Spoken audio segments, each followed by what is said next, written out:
बहुत बहुत शुक्रिया, थैंक यू सो मच। बातचीत के सिलसिले को एक बार फिर से जोड़ने के लिए मैं यहाँ पे फिर से हाजिर हूँ। वो तमाम सारे लोग जो ब्रेक के बाद आ रहे हैं, ब्रेक के बाद शरीक हुए हैं, उन सब का बहुत बहुत शुक्रिया, थैंक यू सो मच। खैर मकदम करता हूँ और बातचीत के सिलसिले को शुरू करता हूँ। ब्रेक पे जब मैं गया तो ऑटो वाले भैया पता नहीं है या चले गए, उन्होंने मुझसे एक बात बोली, अब हमसे क्या बोली, सामने बोली कि अनाज भी मिल रहा है दलित परिवार को, यानी सबको मिल रहा है, तो दलित परिवार को भी मिल रहा है, और मकान भी मिल रहा है, सबको मिल रहा है तो दलित को भी मिल रहा है। लेकिन एक बात मैंने सिर्फ पकड़ी, और वो ये कि उन्होंने कहा कि अब वो स्प्लेंडर से भी चल रहा है। मेरे लिए खुशी की बात, जो शख्स यहां पर इस पर शो करे कि घोड़ी चढ़ना से उतार दिया जाए, उसके लिए ये यहां पे एक संकेत है। मैं तो सिर्फ संकेतों पे चलता हूं।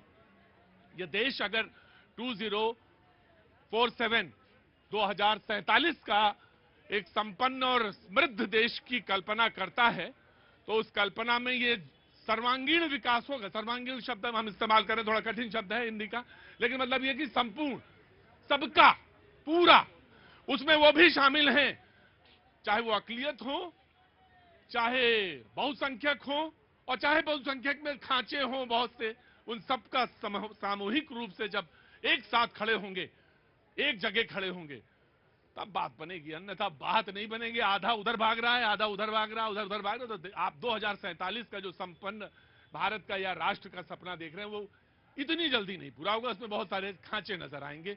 मैं सबका बहुत बहुत शुक्रिया, थैंक यू सो मच। बातचीत का सिलसिला शुरू करता हूं। मैं पासवान साहब से एक लूंगा रिमार्क, उसके बाद आगे प्रोफेसर जैनू से हैं जी। पाठक जी, मैं पाठक जी का पहले जी जी।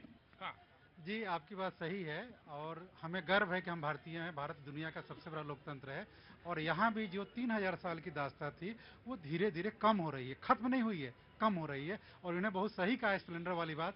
91 के दौर में एक गाना चलता था कि चप्पल पे चमाइन चले सैंडल पे दुल्हनिया धोबिनिया, हाय मेरे रामा बदल गई दुनिया।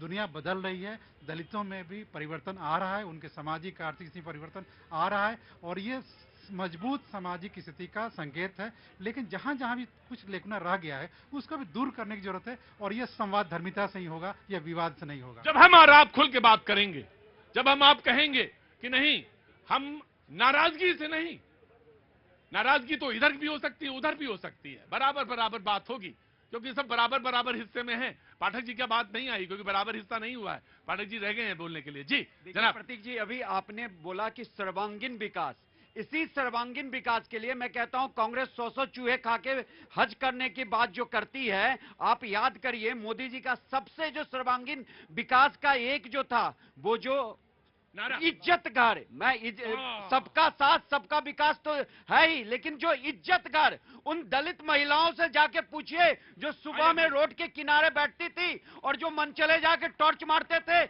या गाड़ी की लाइट से ये करते थे, उसके बारे में इन लोगों को कोई नहीं कहना है। जो इतना बड़ा उन्होंने दिया, इतने बड़े शौचालय करवाए। जी ये बात जो है आपने जो पॉइंट आउट करी, ये बड़ी बात है, बड़ी बात है जी। कांग्रेस को दूंगा हरनाम जी। देखिए, जिस तरीके से भारतीय जनता पार्टी बार बार संविधान को तार तार करने का काम करती है, संविधान को तोड़ने मरोड़ने का काम करती है, संविधान को बदलने का काम करती है, संवैधानिक संस्थाओं पर कब्जा करने का काम करती है, और देश की सबसे बड़ी महापंचायत में भी हमारे विपक्ष के नेता को, सांसदों को अंदर घुसने नहीं दिया जा रहा, उनको बोलने नहीं दिया जा रहा। यही तो बाबा साहब का सपना था कि वंचितों की आवाजों को आगे लाने के लिए देश की महापंचायत में आए, और आज उसी संसद। मैं आपसे एक बात कहता हूं, उस महापंचायत में एक सबके पास वहां पर जो सर्वोच्च अधिकारी हैं, पीठासीन अधिकारी जो हैं, उस मसले को पूरी तरह से देखेंगे और न्याय होगा। हम तो यहां ये बात करें कि समाज के जो पायदान हैं उन पे कैसे दुरुस्त करें। वेरी क्विक, वो कुछ बोला चाचा, क्या कहना था? सर, हमारे यहाँ हरियाणा में शोक लहर है।